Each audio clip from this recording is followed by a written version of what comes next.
The ancient map to tomorrow's chaos. What if I told you the greatest survival guide for the year 2050 has already been written 2,000 years ago? Not by a Silicon Valley genius, not in a billion-dollar AI research lab, but by philosophers in robes scribbling by lamplight in a world lit only by fire. While we obsess over faster processors and smarter machines, we are ignoring something far more dangerous: our amnesia. Aristotle warned, if you would understand anything, observe its beginning and its development. Yet we've severed ourselves from our beginnings, cutting the very roots that could hold us steady when the storms come. Picture it: cities drowning under rising seas, truth dissolved in an ocean of AI-generated lies, nations trembling on the brink of war. Our answer? More tech, more speed, more noise. But the ancients would whisper, "You're treating the fever, not the disease." They knew chaos. They watched empires crumble. They saw nature turn violent. And from that crucible, they carved wisdom sharper than any modern innovation. The question is not whether their map still works.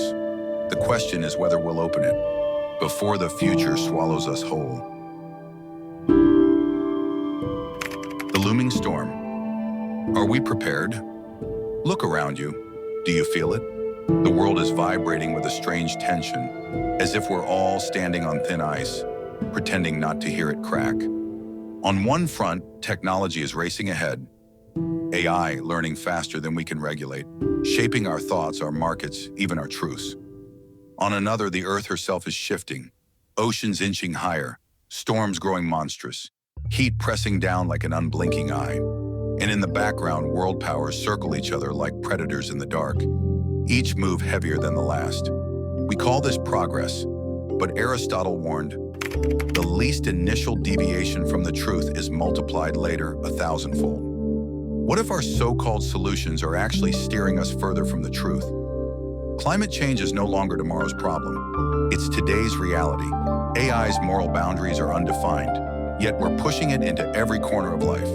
Nations speak the language of peace while their hands tighten on the sword. And through it all, our default response is faster, bigger, louder.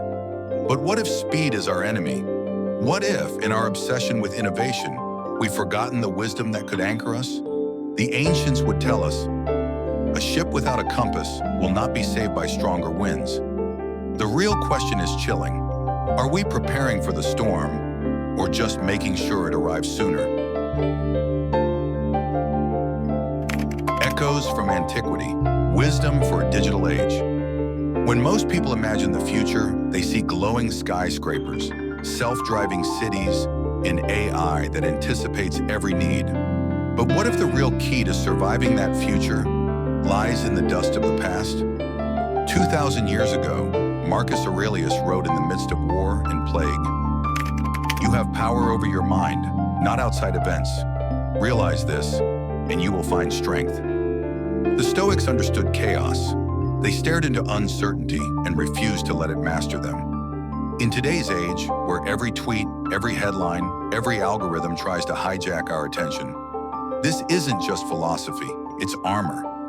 Confucius, on the other side of the world, taught that harmony between self and society was the foundation of lasting order. His warning feels prophetic. When a nation loses its virtue, its laws become weapons, not protection. In our era of hyper-individualism and political polarization, his wisdom cuts like a blade. And then there's Plato, who cautioned that when truth is ignored, democracy rots into tyranny. Read his words beside today's flood of AI-generated misinformation, and it doesn't feel like ancient history. It feels like tomorrow's headline. These philosophies aren't museum pieces. They're survival manuals. The ancients aren't whispering to us. They're shouting. The question is, are we willing to listen before it's too late? Bridging the Millennium. Specific ancient solutions. The brilliance of ancient wisdom is that it isn't locked in dusty scrolls. It's alive, sharp, and shockingly relevant. If we dare to stretch our hands across 2,000 years, we can pull solutions straight into the chaos of today. The Stoics gave us the dichotomy of control: Master what is within your grasp, release what isn't. Marcus Aurelius put it like a blade to the heart of anxiety. You have power over your mind, not outside events. Realize this, and you will find strength.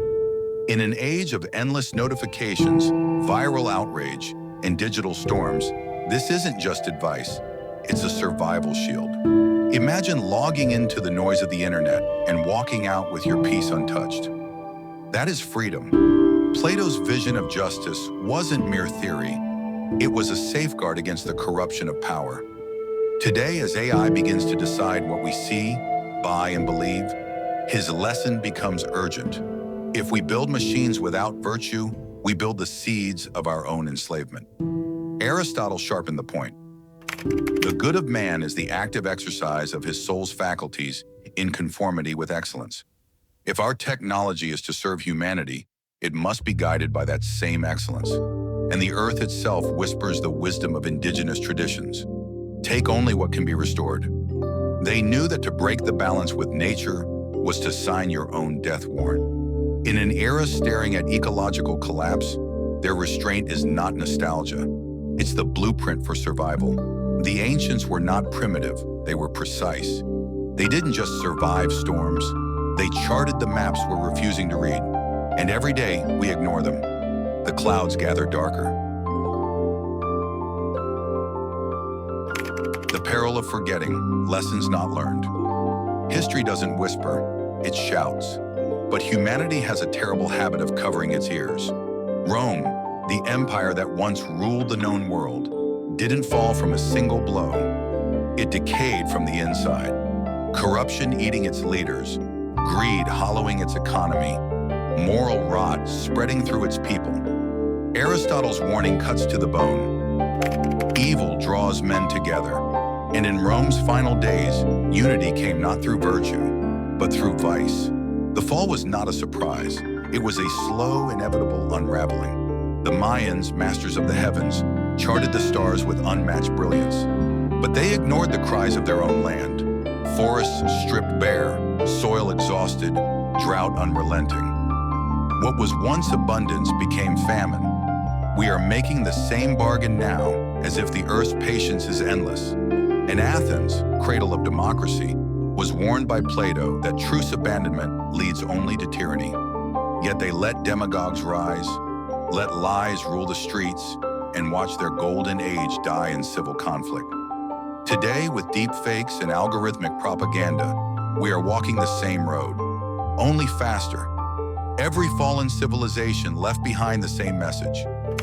You are not invincible, but we've mistaken their ruins for relics instead of road signs. The ancients handed us a torch to light our way, yet we've set it down, and now we wander toward the abyss in darkness. Crafting tomorrow. Our ancient toolkit. The future is not some unstoppable wave crashing toward us.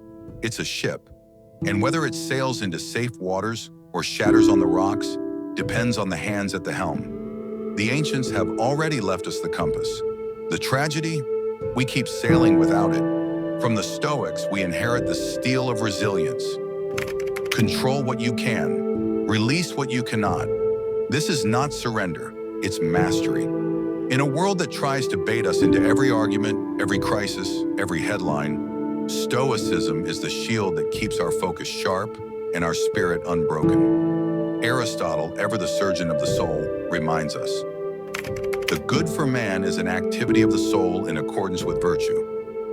If our technology does not make us wiser, more just, more humane, it is not progress, it is a gilded cage.